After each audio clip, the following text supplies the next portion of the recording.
ஆட்சியில நிரந்தரமா இருக்கலாம்.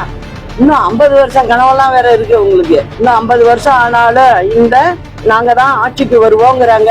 அதுக்கெல்லாம் முடிவு கட்டுறதுக்கு தான் எங்க மாதிரி ஆள் எல்லாம் புறப்பட்டு இருக்கோம். அதான் நான் சொல்றேன். இன்னுமா கேக்குறீங்க நீங்க பிரச்சனை சட்ட ஒழுங்கு பத்தி? ஆட்சியில நிரந்தரமா இருக்கலாம். இன்னும் 50 வருஷம் கனவெல்லாம் வேற இருக்கு உங்களுக்கு. இன்னும் 50 வருஷம் ஆனாலும் நாங்க தான் ஆட்சிக்கு வருவோங்கிறாங்க.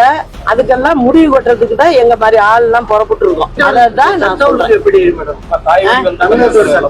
இன்னுமா கேக்குறீங்க நீங்க பிரச்சனை சட்ட ஒழுங்கு பத்தி? நீங்க டெய்லி ஃபேஸ் பண்ணி ஆகணுமே.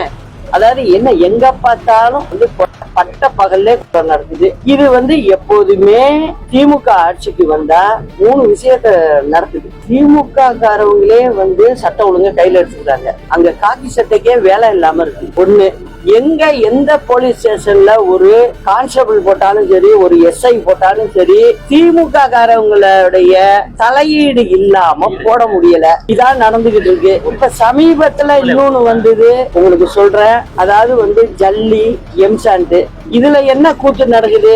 இதுக்கும் ஒரு அமலாக்கத்துறை வந்தாலும் வரலாம். ஏன்னா அப்படி போயிட்டு இருக்கு தமிழ்நாடு அரசாங்கம். அதாவது இயற்கை வளங்கள் கொள்ள போகுது. இயற்கை வளங்கள்ல இருந்து வர்ற பணம் வருவாய் நேரடியா அரசாங்கத்துக்கு வரல. பாரம்பரியமான KTV true value groundnut oil.